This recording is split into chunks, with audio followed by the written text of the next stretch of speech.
Yeah, well, it's a continuation, you know. It's a continuation of a lot of meetings and a lot of sessions. It's About Time Committee, you know, which is our alumni group, you know, are always putting on programs and stuff, the commemorator and so on, you know, and they do this. I do some of it myself. A lot of times, I mean, I speak at 25, 30 colleges around the country. In a lot of cases, some of the cases when I'm at these colleges, they are literally celebrating, for one reason or another, the history, the works, and the contribution of the Black Panther Party to our human liberation struggle. Grassroots community organizing was the true hallmark of what my organization, the Black Panther Party, was truly about. The Free Breakfast for Children program, the Free Sickle Cell Anemia testing program, in which we caused the testing, in a 5-year period, we caused the testing of over 1 million black folks for the first time in the history of America for sickle cell anemia. The Free Breakfast for Children program, we wound up in a matter of a year's time, less than a year's time, in all 49 chapters and branches, and in some cases outside of the Black Panther Party.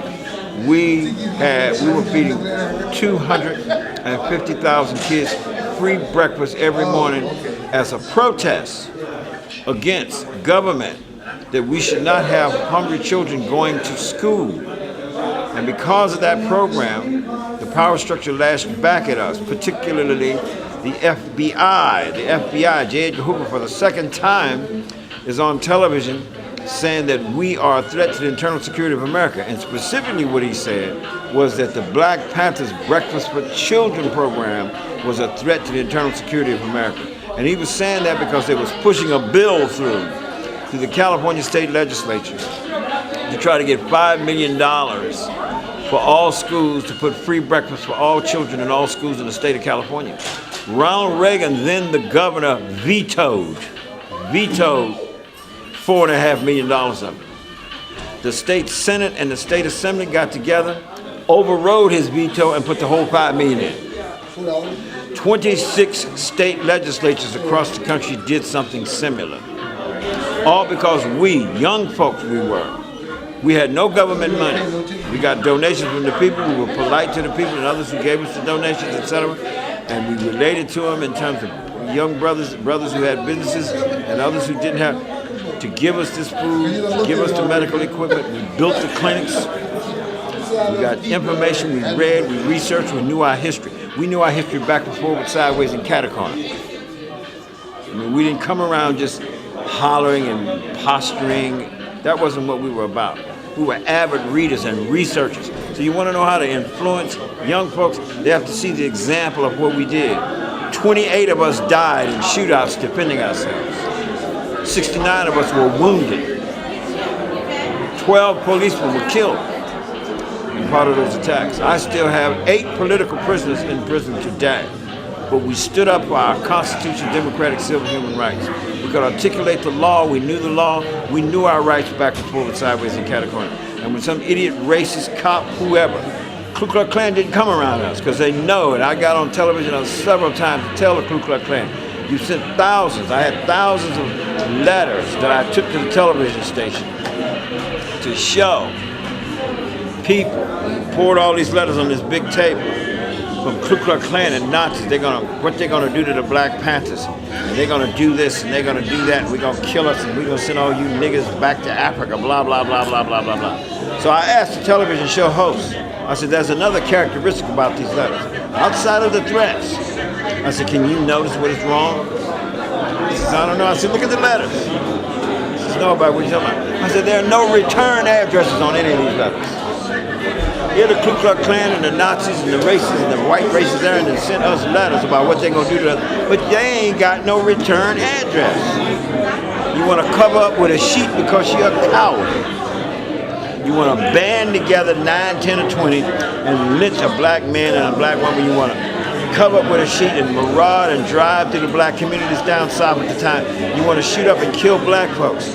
I said, well, we the Black Panther Party. The headquarters address for all of you who threaten us, the headquarters address is the Black Panther Party in Oakland, Somerset. I said the San Francisco office address, I gave 10 addresses. I said, we got a return address, and we let you know. I said, when you get there, to do all the things you say you're going to do to us in these letters. We got guns, and we will defend ourselves.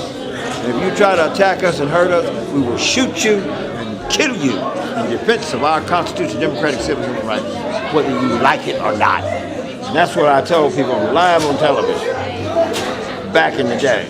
And we meant every nickel of that. And my father taught me, I seen my father defend himself from a man trying to kill him. My father raised me with hunting, fishing, carpentry, and building. I was a carpenter, and I was a carpenter and an architect by the time I was 18, so I was lucky. But still, I needed my Constitution, democratic, civil, human rights. My people in the community needed it too. So, yeah, I'm writing another book called The Eighth Defendant, and I want to get that book out. It's going to illuminate and reflect on that history in more detail, a lot of things that hadn't been talked about. And furthermore, I'm trying to get some other materials out with my nonprofit entity. Like I say, I may be 70 years old, but I believe in programmatic community organizing. And young folks have to get down, research, study, know, investigate, so they can work together, cooperate together to put up programs to unify people around in the communities. Never ever stoop, well, don't hate other people. Never stoop to the mentality of a racist Ku Klux Klan or a racist Nazi. Never stoop to the mentality to hate or despise another ethnic group just because of the color of their skin or the ethnic difference. Never do that. Read my book, Seize the Time, page 69.